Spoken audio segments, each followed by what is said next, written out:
No, I thank you, and there's a reason for that. I'm going to show you in a few slides why.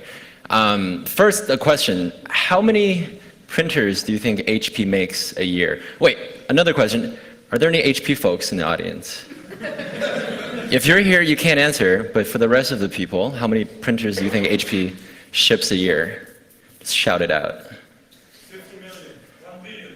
A billion. Okay, that's awesome. Okay, so it turned out it was very difficult to get this figure from a technical person at HP, but if you just follow the money, Wall Street knows exactly how many printers everyone ships out. And if you look at the precision, 879, I mean, down to the single printer. So this is how many units HP shipped second quarter of 2010. If you multiply that out, that's about 40 million printers per year. If you multiply that out, since 2005, right, we're talking about hundreds of millions of these LaserJet printers. This slide answers why I chose HP printers for my project, because they are 41% of the global market as far as printing goes, right? So they're the biggest player, and they're everywhere. So I'd like to read an excerpt I found after I finished my project. I was looking through HP's Security Solutions white paper from 2006. A concerned citizen asks, are current HP multifunction printers susceptible to worms and viruses? And HP says, no, silly, because most of the viruses and worms on the internet attack Windows-based operating systems, and because HP MFPs use non-standard operating system, okay, these worms and viruses are not going to affect our products. And as if this person didn't really believe that first answer, he wrote a second question, follow-up. Are you sure? Right? Does this mean that HP MFPs are completely safe from worms and viruses? And HP says, well, no, okay, but hackers are more likely to be interested in exploiting vulnerabilities in workstations and servers since they are more widespread and require less expertise. Okay, so this is really my first slide, and I have about 100 slides after this that's going to make this first slide really funny. Before I do that, I'd like to give a big thanks to Jatin Kataria, my advisor Sal Stoffel, and John Boris, who helped a lot with this project and made this presentation possible. A little bit of background history. I finished most of the technical portion of this project at the end of August, or no, October, right? And I showed the vulnerability, I showed the impact of the vulnerability to a few folks in Colombia, and we actually sat down and realized that the impact was a little bit more dangerous than I even thought, when I first started the project. So we agreed that it wouldn't be responsible to come to a place like this and give out all the technical details about the exploit without doing two things, right? So first, contacting HP and getting HP's attention, and second, really contacting HP and really getting their attention. So we did two things. We first, got a hold of a few good people in the HP security group, and we got to work explaining the vulnerability to them. But we also reached out to a resource in MSNBC who came to the lab. I showed him my demo. I explained the impact of this vulnerability, right? I didn't tell him really any technical details, so I couldn't count that as a disclosure of the vulnerability. But he got enough of what was possible, and he eventually went home and wrote a newspaper article. And this was the headline, right? Millions of printers open to devastating hack attack. I was really excited. I wanted to read this article when it came out. So I set an alarm for 7:30 in the morning, right? I got up, I read this article. The title was a little pizzazzy, but the article actually hit most of the points that I wanted to get people to understand. More or less satisfied, I go to sleep, right? I don't wake up till 12:30. And I look at my phone, and my phone's blowing up just from random people, messaging me saying, "OMG, Ang, you're on Gawker," right? And I think, oh, this can't be good. So from 7:30 to about 1 in the afternoon, this story turned into this story. Okay, could hackers?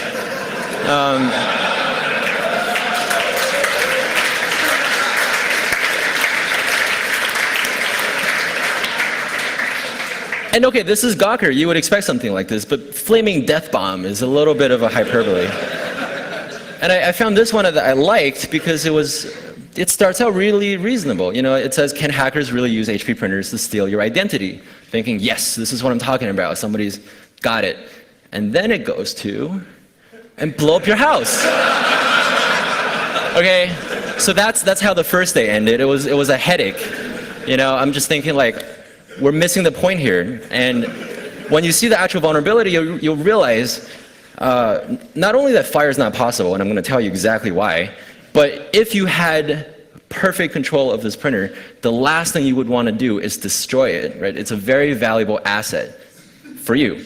Now, that was the first day. Here's the second day.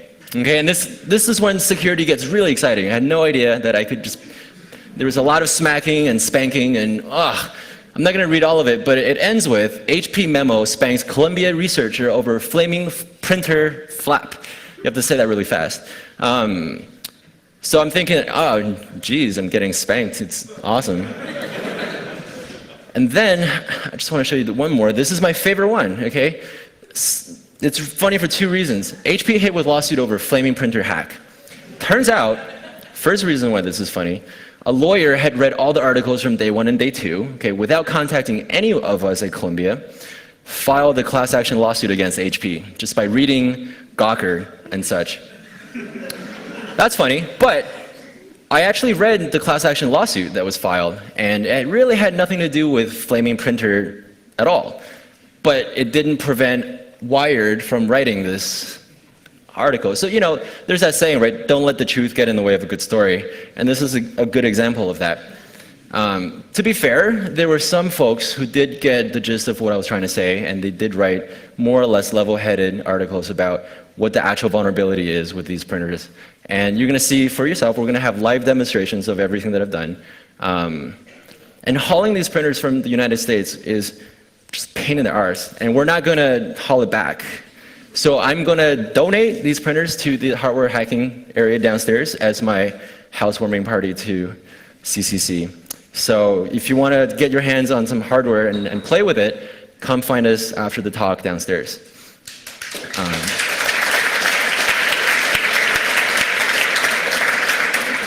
So this is why I need to thank you guys, okay? My original security disclosure was done on November 21st. On December 23rd, HP released 56 new firmwares. I'm not talking about device drivers, printer firmwares for 56 of their printer models, ranging from devices that are introduced on the market from 2005 to 2000 now. And I think, you know, this is a pretty speedy response, and I think this quick turnaround probably had nothing to do with the fact that I'm standing here in front of you guys talking about the technical details about this vulnerability on December 29th.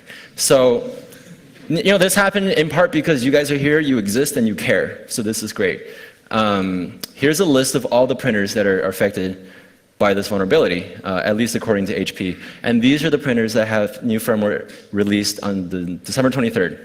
So if you learn anything about what I'm saying today, learn that go home, check your printer, update your firmware. It's really important. Okay, so let's talk a little bit about this research in context, who I am, why I'm doing this, and you know, why this is all happening. I'm a fourth-year PhD student in the Intrusion Detection Systems Lab at Columbia University, and here's a list of my past publications in various academic conferences. And if you read the titles of these papers, you can quickly see a pattern to what I'm doing, right? For the last 3.5, 4 years, I've been basically quantifying and qualifying the nature of embedded insecurity. On the quantification front, I created this thing called the Vulnerable Embedded Device Scanner. It basically continuously monitors IPv4 space for things that I call trivially vulnerable embedded devices. Long story short, there's about 1.4 million embedded systems that ranges from backbone routers, POP routers, home routers and IP phones, teleconferencing units, printers, etc., that are publicly reachable on the internet and are configured with their default root passwords, right? In other words, 1 in 5 embedded device on the internet right now can be exploited without any exploitation. You just log in with your default password and you get root on that box. So there's 1.4 million of these. And after I did the RFU vulnerability, RFU attack on HP printers, I turned the scanner onto the vulnerable printer population, and it turns out that there are over 75,000 unique vulnerable HP printers out there on the internet right now. And I'm going to show you guys some interesting distribution of, where these things are, who's using them, etc. And on the qualifying front, I've been working on various offensive techniques for exploiting embedded systems. And I've basically done this in a bi-directional approach, right? Looking at things from the top-down and the bottom-up perspective.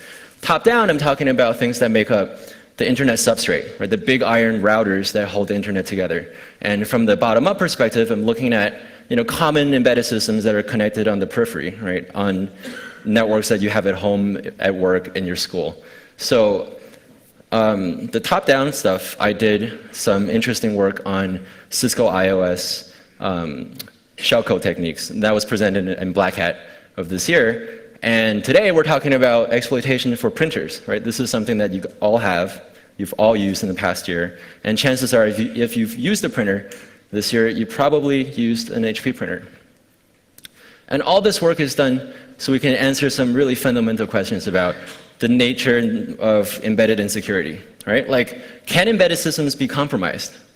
Okay, I'm standing here, I'm talking to you. I don't think I have to work very hard to convince you that the answer to this question is yes, of course. These are written with code that's vulnerable. They're much like general purpose computers, except they're just single function, right? But if you answer yes to this question, few other tricky questions necessarily follow.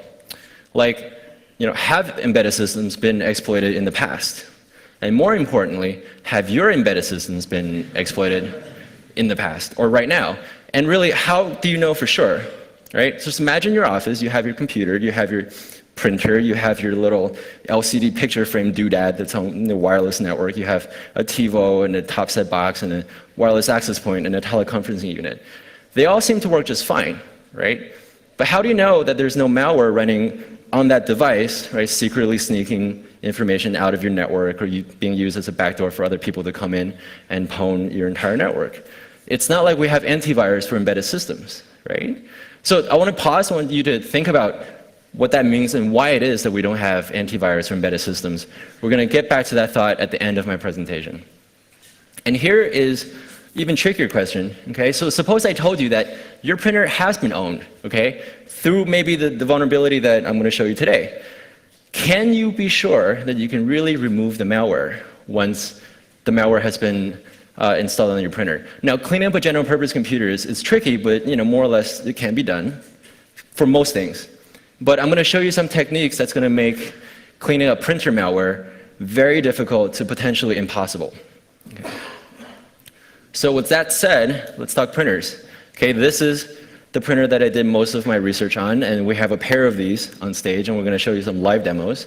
This is the HP 2055DN. And just for the record, we bought these in middle of September or October of this year. So, they're definitely on the market and they're definitely still vulnerable. Here's a puzzle, a koan, okay? How does printer update firmware? So you have to imagine that you're a printer, you're on the network, sometimes you print pages out, and once in a while you update your own programming. What is the most zen way to do this, right? You print to it. Right? I'm flipping through HP's manual and I see this. Remote firmware update using LPR command. So I look at that and I say, it's probably not a good idea, right?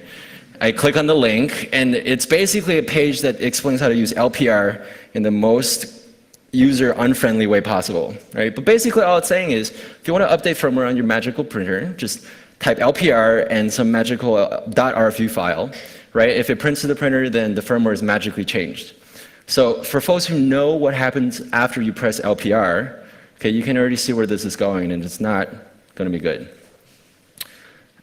Okay, so I look, what is this magical RFU file that you're talking about? I go to HP's website, I download this file, right, from, this is for my version of the printer, which is P25 or 2055DN.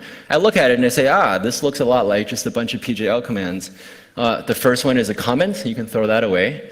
The second one is this, where's the PJL, upgrade size equals blah. And then this is followed by just a third PGL command that enters into this mysterious ACL language, right? So if you play this stare at the binary blob game for long enough, you'll realize that the thing that actually changes the firmware is a PGL command, which stands for printer job language.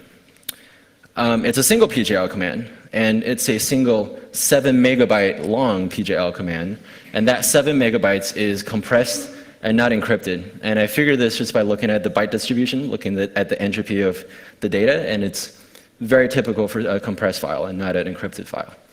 And I started flipping bits in this command and sending it to the printer, and it turns out this entire command is covered by integrity checking. But the big question now is there a mechanism that stops me from crafting my own PGL command? Because if I can do that, I can just print to a printer and update the firmware in a permanent way, right? And one way that, that would stop this from working is digital signature verification. So do they use signatures? So here's a lazy way to sort of approximate. Instead of reverse engineering the whole thing right away, I just look at the server's manual and I look at all the error messages that this printer can produce, right? So if it does check for signatures, you would expect to see something like, signature verification failed, right?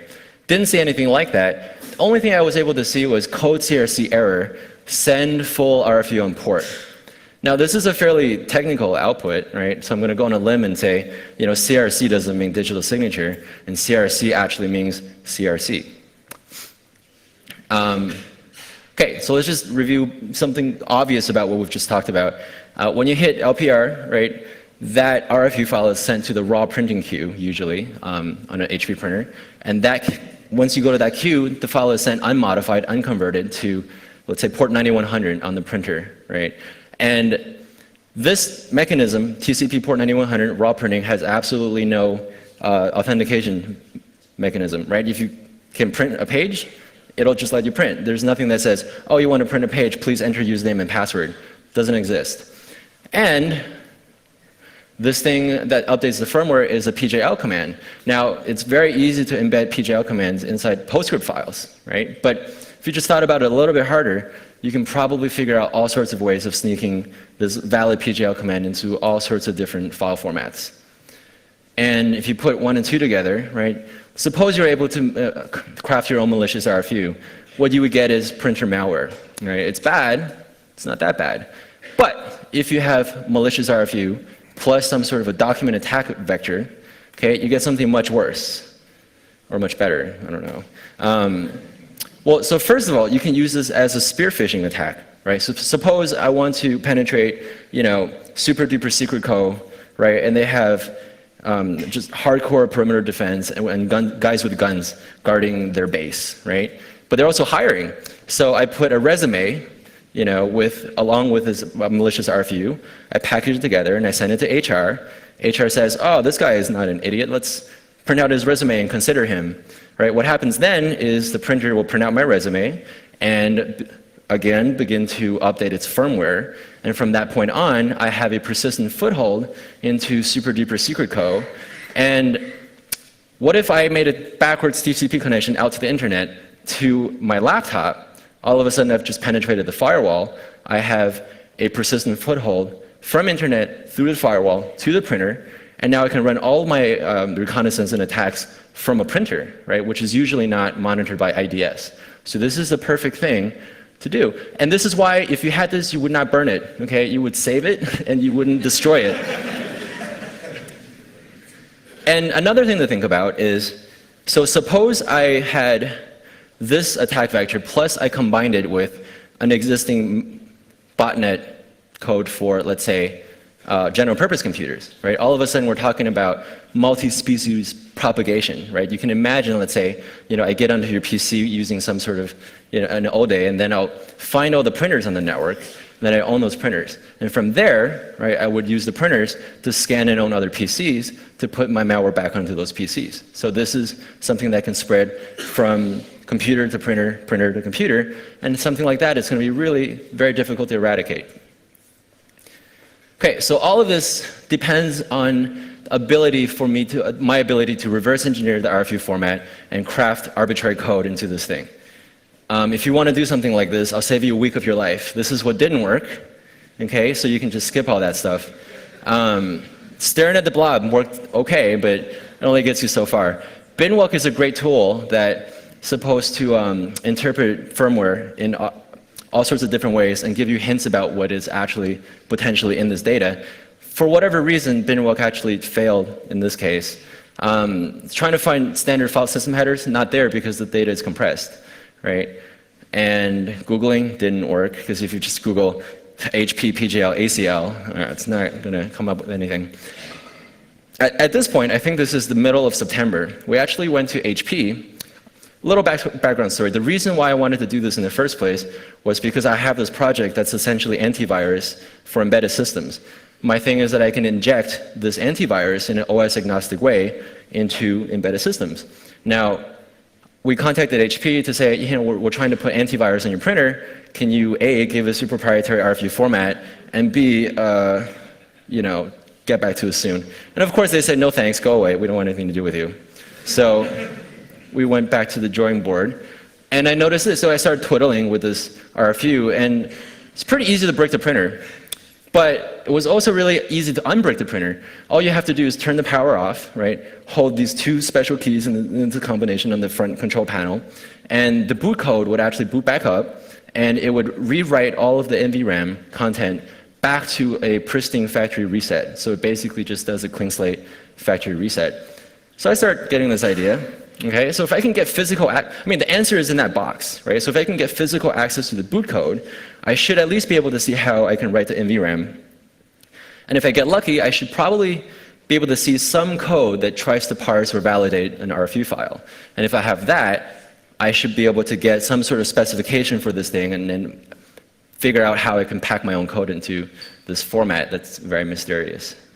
All right, so I hit the service manual. This is a page of the circuit diagram for the P2055, and you'll notice that there are two big rectangles, right? The formatter board and the control PCA, and there's this little thing here. And I want to just take a moment to digress and just say, okay, all the printer fire stories just got it totally wrong. If anything, we proved in our lab that you cannot turn a printer into flaming death bomb, and here's why. Okay, this is something I wrote to my advisor, slid it under his door, and I say, this little thing here is a ceramic heater, it's good for fire, right? But here are these thermal switches that cut off when things get too hot, and that's bad for fire. And in fact, I brought the original sheet of paper, okay, that maybe you saw in the YouTube video. I put the fuser in this printer, hooked it up to a 24-volt, 10-amp power supply, put this piece of paper on, stood there and watched for 15 minutes, and this is how it burned. It just browned the paper. Okay, so fire on this thing really not that possible. You can actually look at it if you want, and pass it around in the crowd. You want to? But I think my advisor wants it back. We're going to make a t-shirt out of it, I think. But anyway, so we looked at, I went through and looked at about 6 different models of printers, and generally this is the design that I was able to figure out. Okay, in the HP printer, there's actually 2 microcontrollers at work, at least 2. The formatter board is where most of the general purpose computing happens. This is where your web server runs, this is where your telnet server, your format conversion, blah, blah, blah, right? Your SNMP, LDAP, CIFS, just everything. So if you wanted to write malware that's useful, this is probably the place where you want to live. But there's also a second microcontroller called the engine controller board. Okay, this microcontroller is also programmable, it seems like, through the RFU format. And this is the thing that actually keeps track of, turning on and off the engines and the little rollers, putting the paper at the right place, turning on the laser, turning on the heater and the fuser and all this stuff. So this is where the real-time printing mechanism is controlled.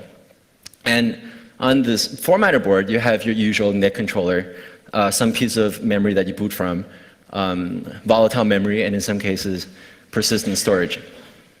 Okay, so now I'm starting to rip apart the printer, right? This is how I destroyed the first one. But I got this information. The formatter board is ARM. Okay, it's this chip here, 88PA2AL2-TAH1. Long story short, I spoke to dozens of yield pirates in Asia trying to get the data sheet for this chip, but this is protected by NDA. So I can buy thousands of these chips, and they can send me pictures of their stock, and they can sell it to me for, just a few cents per chip, but nobody can even give me a pinout of the chip that they're trying to sell me. And there are lots and lots of these vendors. It's really fascinating. But the rest of the board, there was one thing that actually made my job really easy, and it's the Spansion FL064P. Right? And it turns out that that's a flash chip. That's a flash chip that the printer boots off of when you do a factory reset. So here's what the formatter board looks like, in real life. This socket thingamabob I soldered on myself, right? And this is after I learned how to do surface mount soldering. I'll show you some pictures of what I did before I had a higher rework station. But I did this so I can actually switch different flash chips in and out to have the thing boot up in different ways to poke at the hardware. Okay, so this is the data sheet that I was able to pull off of DigiKey or somewhere for the flash chip. So this is just a very standard SPI interface, right? This is a stock component. So for example, if you want to read some memory address, you just send a 1-byte command followed by 3 bytes of target address, and you just wait on the output pin for the contents of that address, right? Pretty simple. I also want you guys to look at this, the write control. Right? You can actually lock pages in this flash chip. Keep that in mind. That's going to be important for later. So, I take the chip off. I look at the pinout. It looks like exactly the same chip I have on the board. So I basically, send my read commands in here, and I wait for the output here. Right? And if I could do that, I can just, dump the content of the boot chip and then figure out how this thing actually boots up and write to NVRAM, etc. So I bust out my trusty old Arduino. Okay, I built this very simple SPI dumper, basically just 40 lines of code. I mean, it's really not that big. Wrote a small Python script to control the Arduino so I can get the data back, save it to a file on my laptop, and analyze it in IDA Pro. Okay, this is what I built first. You see how I just have no idea how to solder on the PC board. This is my monkey soldering. I basically just got the pins straight to the Arduino, and it worked, but it worked terribly. And it wasn't reliable at all, and just got all sorts of noise, so I gave myself a B- for this effort. And then I have attempt 2. Same thing, same monkey soldering, got the chip off of the board, taped it, duct taped it to my desk, threw up a lot of duct tape, and it worked perfectly, right? So this is how I got A+ with just massive amounts of duct tape.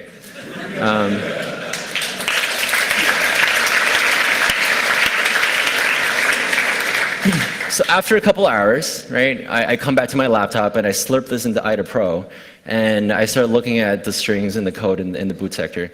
And I make some very interesting observations. So first, the code thinks that the chip that it boots off of is a boot SPI ROM, okay, ROM. But it's obviously not, because this is writable, it's a flash chip. The chip has 8 megabytes of capacity, and it has a small bootloader, and right after the bootloader actually is a small factory reset RFU. This is just the minimum feature set RFU that's meant to get you back on the network, the web server back running, so you can actually start, updating the firmware that you want. And look at there. So the RFU parser, right? Because it needs to, read this RFU. The RFU parser is actually in the boot code, right? So if I can just sit there and reverse engineer like this much random ARM code, I would be able to figure out the format of the RFU. And this is the content of the ROM, right after the bootloader. And I noticed this funny little sequence here, the UAT sequence, right? I remember maybe seeing that before. So I think, let's look around. Here is the slide that I showed you, 5 minutes ago in the beginning, right? Can you guys spot where UAT is? Yeah, it's right here. It's right underneath ACL. So I'm thinking, if this thing is parsed, right, and it has a UAT header and looks a lot like the same format as this, so maybe the bootloader code, okay, will parse the thing I downloaded from HP's website too, right? So I start reversing the code and I start getting these hints, and just staring at it a little bit more, I figured out some structure to this code. First of all, okay, so if you look at upgrade size, okay, this is obviously decimal represented in ASCII. You convert this thing into hex, and you get 790032, which is super close to a nice round number, right? 790000. So I'm thinking, well, what is this 32 all about, right? 50. You shift and realign. So I throw away the first two commands, right? I throw away the pgl comment and the upgrade size, and then I jump to byte 50 inside the actual command that parses the RFU. I'm sorry. No, this is, that's an image, I can't, sorry. Look closer. But anyway, so right, if you jump to byte 50, you get UAT. So things are really starting to fit together, right? So there's a 32 or 50 byte header, and the rest of it is the rest of the payload. Shift again for realignment. Now I look at the first two words before the UAT header, right? I read 0 for the first word, and 00790000, right? So things are really starting to fit. These things are starting to converge. So this looks like the format of this binary string, right? You have the start address, end address, this mystery header, and then various payload, which describes the structure of the rest of the thing, which contains multiple compressed files for the update package. Now, at this point, we've talked to HP and various Columbia folks, and we've agreed to not release the checksum algorithm and not release the UAT header format until folks have more time to go home and update their firmware. Like I said, the firmware released on December 23rd, but that's not enough time for people to do this and roll it out and test it. My goal for this presentation is to convince you that this vulnerability is real, right? It's exploitable, and I want you guys to go home and tell everyone that it's time to upgrade your printer firmware. So, with that said, I start scrubbing through the rest of the data, or the data section in the bootloader, and I find this. I'm thinking, yes, right? Verify firmware key, super secret bypass of crypto key enabled. I'm like, I don't care what this thing does, I have to use it in my project. Because that's just such a good freebie. It turns out I didn't actually have to even use the super secret crypto bypass. But here's what I did, so I figured out the RFU format. I was able to unpack and pack all of the firmwares that are available for download, and made some observations about what's inside this RFU. Now, I can't tell you the compression algorithm, right? But I can tell you that the specific version of the compression library that is compiled into this printer has a known stack-based buffer overflow. Whether that's exploitable for ARM, that's another story, but at least there's a known bug in the boot code of this printer. And what's inside the RFU is essentially just a VxWorks operating system, right? It doesn't have the MMU edition, doesn't have any memory separation whatsoever, no kernel level security, right? And everything basically runs in supervisor mode on the CPU, which means if you have a vulnerability that gets you arbitrary code execution, you win, and you win completely on the whole device, right? A vulnerability like this. But then I thought, you don't even have to do that, right? Because we can just walk through the front door and not exploit a bug, but just use a feature, right? The RFU update standard is a feature that is supported in all of these LaserJet printers. So this is actually a much better way to do it because it's more, reliable than exploiting a very specific version of a library. Okay, so let's talk about the proof of concept. John's going to warm up and do his thing. The actual packer that packs arbitrary RFUs, right, for this demo is 200 lines, exactly 200 lines of Python. And this includes comments, spaces, commented out crap. And I just want to brag a little bit that I actually wrote a unit test for this thing, so I'm really proud of myself. What you're about to see is essentially a VxWorks rootkit. Now, I know there's got to be better ones out there, but I didn't know anything about VxWorks when I started, so I wanted to write my own. This is basically 3K of ARM assembly, and it really has two features that we're going to show you in the demo. The first one is a print job duplicator. I mean, it intercepts, but it basically duplicates the job that gets sent to the victim printer, and then it forwards it onto another IP address. And the second one that you're going to see is a reverse IP proxy, right? Like I said before, suppose I got this malware on a printer in super duper secret co, but I can't get access into the environment inside because of the firewall. This reverse proxy will, when the printer boots up, the reverse proxy will activate. It'll connect outward through the firewall to my laptop, and from that point, I can use the printer as a launching off point. I can, start doing reconnaissance, and I can actually. What we're going to show you, we're going to show Metasploit working through this IP tunnel, and we're going to get root shell on that XP desktop, laptop thing about over there, all through the printer. So to put all this stuff together, there's two components. There's a RFU packer, which is about 200 lines I just talked about. It takes an arbitrary ELF binary, and it spits out a PGL command that you can send to the printer. And the second part is just my Symbio stuff that I reworked to make this thing happen. And really all it does is cross-compilation the malware code, right? Does some binary rewriting, some function hooking. And that input, it takes the original firmware for the printer, uncompressed, and it spits out a modified version of this firmware. Right? So obviously you take output of this, you feed it back into this, and you get a PGL string that you can use. I included some details for people that may want to do this, but it's really not for reading. But I want to show you this. Okay? Some mystery programmer types, and the data section is full of this gold. I mean, you have to just read through it, I think. Do not type ploch. You will end up inside a small building with keys on the ground. So I saw this 3 o'clock in the morning. And I thought maybe some mystery programmer wrote this 3 o'clock in the morning many years ago. So, I hear you. You're out there.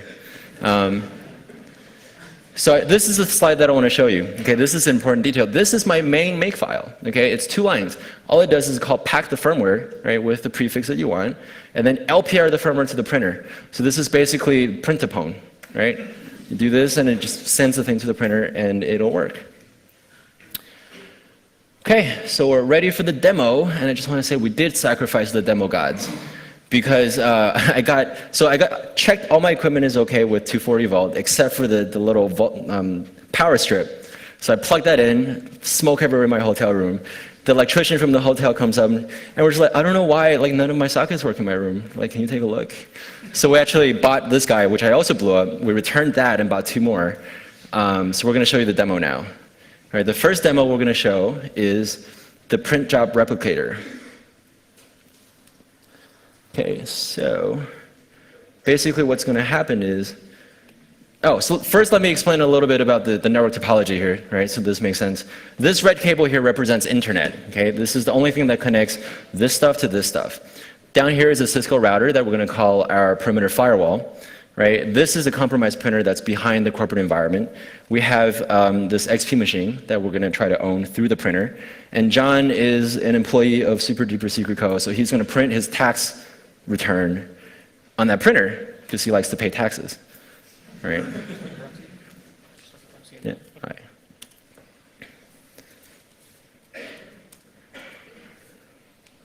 And now what's going to happen is that the tax return is going to be sent to this printer. But then the printer is going to forward all the packets that it gets to my laptop over there, which is why you're seeing this scrolling. And once I read the end of this file, I'm going to forward that to a printer on the internet, and it's going to print the exact same document. Now, in our original demo, we showed that we can tweet your social security number and whatnot, but I don't have internet activity. But hopefully I can convince you that doing this is not all that difficult. I can scrub out whatever information I want and exfiltrate it any way I want. Right? So this is all done through this internet cable here. Second one is going to be a little bit more exciting.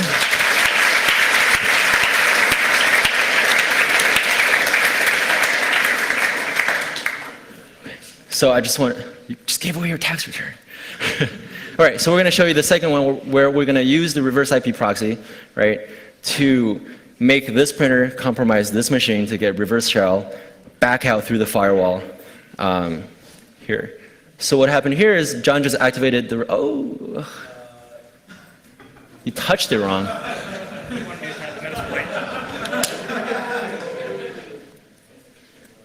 No, sorry. I know what's going on. Yeah. Okay. So John just activated the reverse IP proxy, right? He's going to use Metasploit to essentially send the good old MSRPC vulnerability to the laptop's IP address, right? Which is then going to forward that packet to the printer, right? And the printer is going to be instructed to forward that packet to this machine here.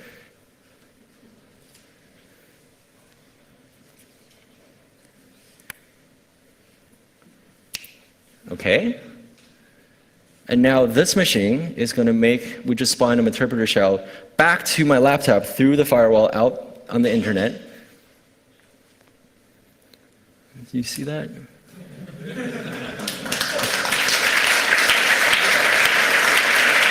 Okay?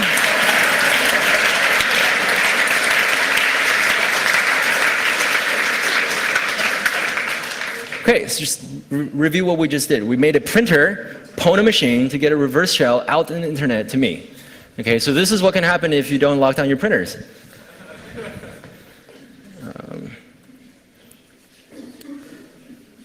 Okay, done. So we did, the sacrifice paid off. There was demo god. Huh? Wait a minute.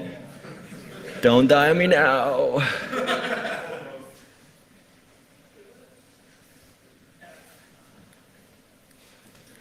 Oh, come on. All right.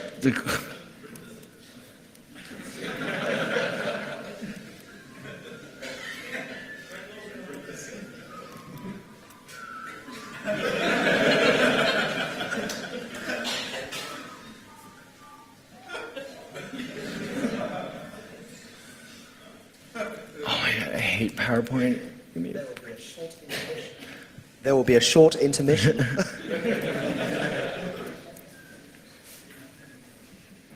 Okay, we're going to try this again. How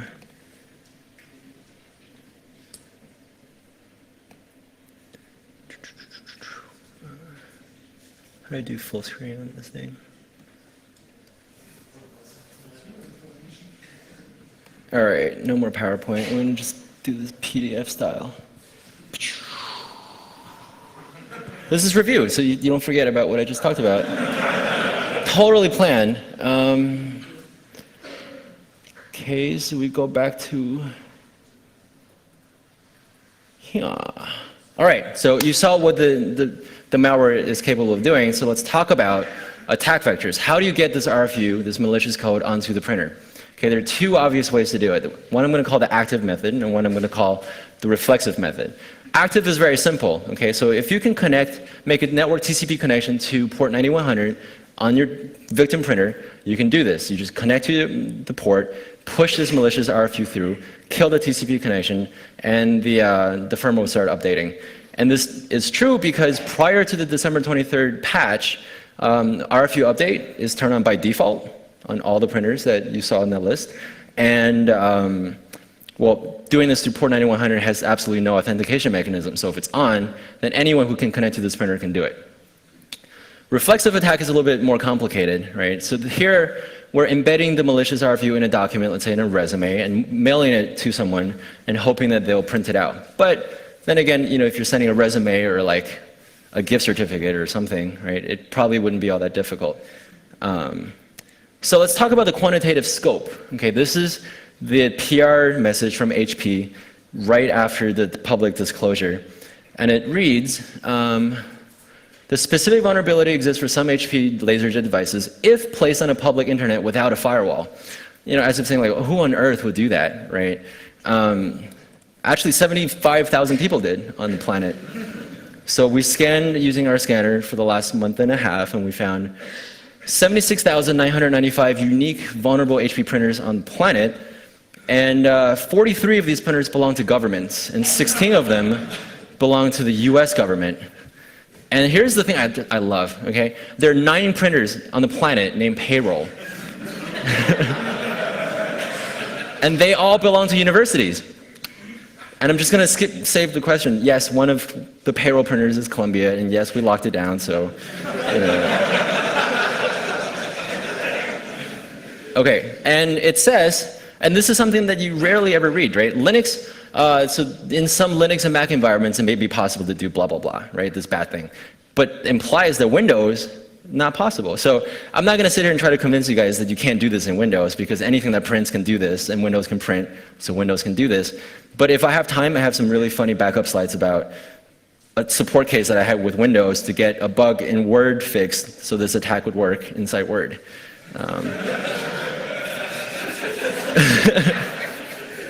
But it's not really that. It was a feature that it was supposed to work. So let's talk about the quantitative scope of the reflexive attack. Okay, so we're not talking about 76,000 printers anymore. We're talking about all the printers that HP shipped that are vulnerable to this attack between, I don't know, like 2005 and 2000 now, right?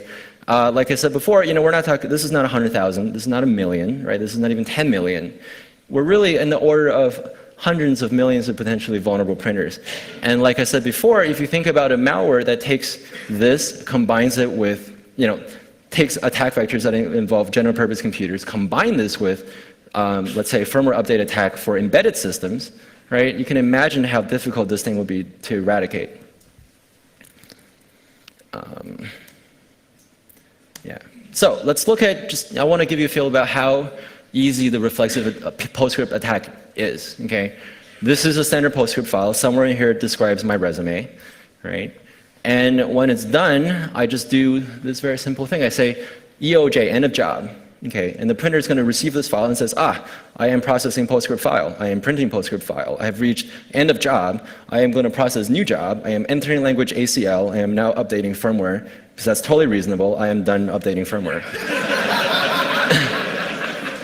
And the nice thing about it is it's actually going to print out the resume. So it's going to be fine. And unless you're staring at the printer, you won't notice that jobs aren't being printed for a minute and a half, which is basically how long this takes to work, right? And for most of this update process, your printer actually responds to pings. So it's not like if you constantly ping the printer, you're going to see, oh, this thing went down for a minute and a half. It's about like a 45-second downtime on the network. Okay, so everything I talked about here applies to the 2030 and the 2050 model. Like you saw before, HP released 56 firmware, so there are different types of RFU formats out there. They're slightly different, but so if you repeat the same exercise that I did, it really wouldn't be difficult to figure out the format for the printer that you're interested in. And the other day, John and I threw up this little diagram just to see what. So we unpacked a lot of HP printer firmwares, and we just wanted to really quickly see, what's underneath, what our ISA is, right, and what the operating system is. So, it looks like most of them run MIPS, and most of them run this thing called Lynx OS. Don't know very much about either, but, that's what we found. So this idea that, HP printers have a lot of diversity in the software, maybe, but, it looks like there's a lot of shared code, right, in these models here. So here is how you can go home, run home, and verify to see if your printer is vulnerable to this attack or not. Right? Lock down your printer any way you can, every way you can, maybe according to the HP NIST guide, which is actually fairly useful. Download the printer RFU for your model and just print to it. Okay? If your firmware changes, you're not okay, and if your firmware doesn't change, you're probably good. And some obvious immediate mitigation, right? You want to disable RFUs. This is actually harder than you think, because for most of the models I looked at, you can't actually disable the RFU feature from the web interface or the telnet interface. You have to download this thing called WebJet admin or some other tool, right? And use this massive control software to actually disable RFUs. And well, you probably want to ACL off your printers so that only your print server can connect and send jobs to the printer. You probably want to filter the jobs on the print server. But if you saw Andre Costin's talk yesterday, and you can think about how you can put that together with this and see maybe, PostScript being a Turing-complete language, have the PostScript generate on the fly an RFU, which is then printed. So you really can't filter this easily without, emulating PostScript on your filter, right? So this is not something that's really going to be that easy to prevent. And of course, okay, most places you can't cut off people's access to the internet, because they'll probably, if they can't Twitter, they're going to burn the building down. But your printers don't complain, and they don't need to talk to Twitter. Okay, so you should probably segregate your printers on a network that is away from the sensitive stuff on internal network, and also can't talk to the internet. Right? So this is just a good thing to think about. Now, that being said, on the 2055, all of these steps actually proved to be irrelevant prior to the December 23rd firmware update. I haven't looked at this update, but with the older version of the firmware before the release, there was no way of disabling the RFU update feature, right? Either in the WebJet admin tool or any of the interfaces that I saw. There was also this thing called the PGL password, which is supposed to prevent unauthorized PGL commands, but it didn't actually prevent this command. So you can set a password on it, and this one just flow right through. Long story short, there's just no way to disable this attack prior to the December 23rd firmware, which is why you should go home and update your printer firmware. And you need to do this quickly, okay? Because it's a race. So whoever gets on the printer first can probably win forever. And here's why. Now, if I'm the bad guy, right, I generated a malicious RFU, I have it on your printer, the first thing I probably want to do is just disable RFU updates, right? So you can't get rid of me. I could be a little sneaky and just update the firmware version strings in the right places so you think you updated your firmware, right? But I probably won't let you do any more firmware updates. And that's not it. That's not all. I can actually potentially write my malware into the boot flash chip. I remember when I told you about the write controls here, right? So if I could do this, I can probably just lock all the pages. And on some of these flash chips, there's a feature where you can lock once permanently. Now, if you can do that, then your malware is physically resident, inside this printer. And the only way to get rid of it is to desolder the chip from the board. But realistically, you're going to want to buy a new printer, basically. But it's not like you're going to do that because we don't have antivirus for embedded devices. So you won't even know that you've been compromised. Okay, so I'm mostly done with my presentation. I want to leave you guys with a talk on the bigger picture of embedded defense. Okay, so let's not just think about this immediate vulnerability, but let's just think about the nature of embedded insecurity altogether. Now, HP's reaction, which is very predictable and pretty knee-jerk, is to say, you arbitrarily crafted malicious RFUs, so we're going to prevent you from doing that. We're going to digitally sign all the firmwares, which is one of the features that they rolled out. But I don't have to convince you that signed code doesn't mean secure code, right? Because you're going to go ahead and sign that compression library that has the buffer overflow in it. That's just going to be a signed vulnerability, right? So it's like putting up your thumb to block out the sun, right? This specific vulnerability won't work anymore, but we can just go back to buffer overflows, right, to own the printer. Let's use a general purpose analogy. Let's say if Microsoft said, we're going to cut off all third-party antivirus and everything that runs on the kernel is going to be just signed, okay? But that's okay, don't worry about it. You probably say no thanks. But if HP says the same thing, right now this is sort of just accepted as okay. Now, I'm going to say that that's probably not in the right direction, right? So if you really think about real embedded defense and what you want out of it, it actually ends up being a lot like just real regular defense, right? You first want host-based defense for these things to exist, right? They don't exist now, it should exist. You want this thing to be a well-known defensive mechanism, right? You don't want any more obscure secret sauce, don't worry, you'll never guess the magic number type of defense. And you want this thing to be essentially decoupled from the operating system, right? Because the operating system is the untrusted code that you're trying to protect, so you can't really say my operating system isn't secure, but it protects itself, right? And OS fortification is a good idea. We should continue to do that, but it shouldn't replace independent security software living on the host on an embedded system. And this is my plug. Okay, this is what I've spent the last 3.5 years of my PhD career working on. I've created this thing called the software symbiote. It's something that can inject generic host-based defenses like rootkit detection into arbitrary programs, binary firmwares, in an OS-agnostic manner. And we've shown that this does work. We've injected rootkit detectors into many different types of physical Cisco routers across tens of thousands of different iOS versions. And if you actually want to censor it, you want to test it out, please email me privately because we're actually trying to get people to test out our defense and see what's good and what's bad. And I'm hoping that we can do this. I'm hoping I can get back to my original project, which is put defenses onto printers so this type of attack can't happen. And hopefully I can do this in 2012.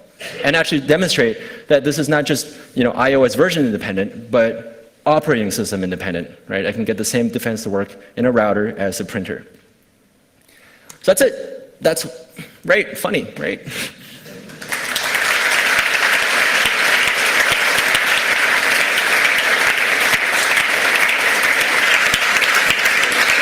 Awesome talk. Like it. So we've got 10 minutes for questions, and I believe our Audley Angel back there has the microphone for questions from the audience. So if you have a question, could you put your hand up, please? Okay, we'll start with this gentleman here, right at the very back. What sort of formats can you actually embed the malicious code into? Could you, for example, put it in Word document or PDF file, which come supplied for printing?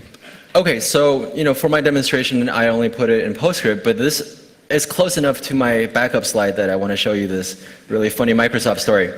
So I'm looking at all the legit ways I can put PJL commands inside a Word document, and it turns out that there is an actual feature in Word that does exactly this. It's called print field.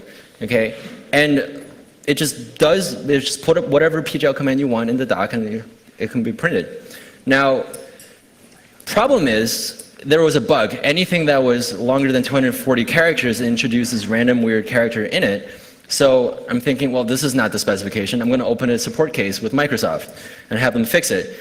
And they tried. Okay, this guy spent 2 months trying to figure out why it was not okay. What didn't work when I tried to put a 7 megabyte PGL command in something that, right? In something that it was supposed to support 260 characters.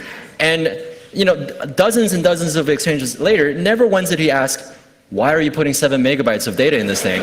It's not supposed to be the way. But actually, HP released a driver update on December 1st after we made our disclosure to them. And this guy, poor guy, comes in the office and tries it again. And all of a sudden, this big, scary pop-up box comes up and says, you can't do this anymore. Go away. Thanks. Long story short, well, I haven't tried any other document formats yet, but I think that if you think about the way that the CUP server converts your binary, right, as long as you can have your PGL command survive the conversion intact, or have it be generated somewhere in the process and have it survive intact once it reaches the printer, this is definitely possible, right? Exactly which formats it's possible right now, I can't really say, but I would expect that many different file formats will be possible with this type of tag. Okay. We'll take this. Ooh, let's see now. Have we got any questions from the IRC?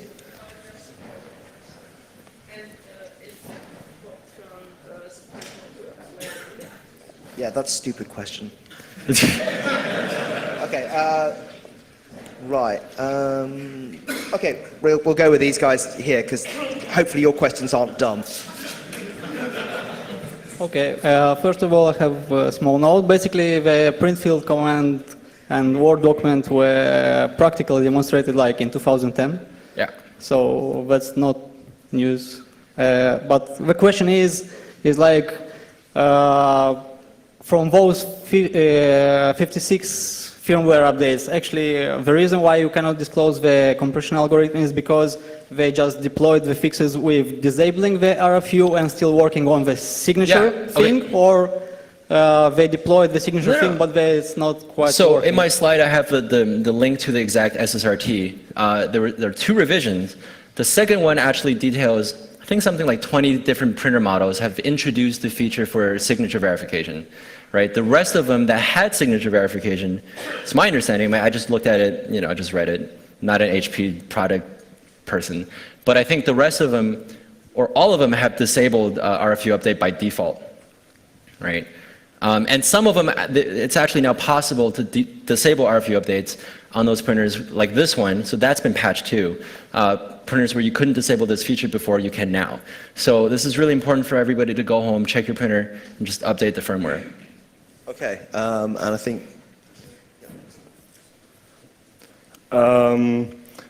You've shown this job control language command where you can choose which language the following blob is. Mm-hmm. Have you actually tried using the PostScript console for this printer? Right. I just saw the talk yesterday, so I'm going to go home and check it out. Actually, so I'm going to take these printers down to the hardware hacking area and probably just try that. So, come find me after the talk and we'll find out. Right. Okay.